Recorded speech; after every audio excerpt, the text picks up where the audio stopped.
آپ اپنے کام کا لطف لینا شروع کریں، آپ اس کا مزہ لینا شروع کریں۔ آپ اپنے کام کا مزہ لینے لگ جائیں تو اس میں مزہ آنے لگ جاتا ہے۔ آپ اپنے کام کو سرور سے کریں تو سرور آنے لگ گیا۔ لیکن اگر آپ نے اپنے کام کو تھکا تھکا کرنا ہے، پریشان کرنا ہے، تو اس نے مزہ میلاد شریف آ رہا ہے۔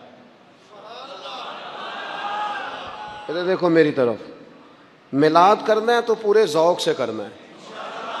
اس کو نہ تھوڑا کریں، تھوڑے خرچوں والا کریں، لیکن پیار سے کریں۔ یعنی اس میں آپ دریاں بھی بچھائیں تو مزہ لے کے بچھائیں۔ محلے کے بچوں سے نعت سنیں۔ آپ یہ چھوڑ دیں، یہ جو وی آئی پی کلچر آ گیا میلاد میں، اس کو بھی نکالیں۔ آپ اپنے بچے سے کہیں کہ وہ قصیدہ بردہ شریف پڑھے، ہو گیا میلاد شریف گھر میں، لیکن اس کا ذوق اور اس کا وضو اور اس کا حسن نہیں کسی جگہ بھی کمزور ہونا چاہیے۔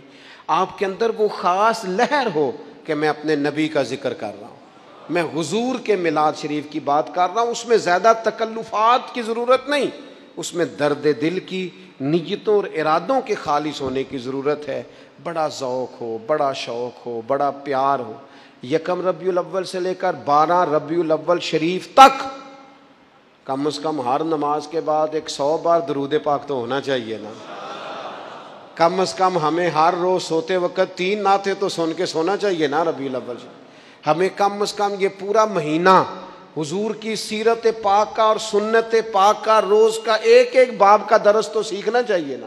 حضور کھاتے کیسے، بیٹھتے کہتے، حسن تکلم کیسا، حسن گفتگو کیسا، لوگوں سے معاملہ کیسا، اخلاق عالیہ ہمیں سیکھنا چاہیے نا۔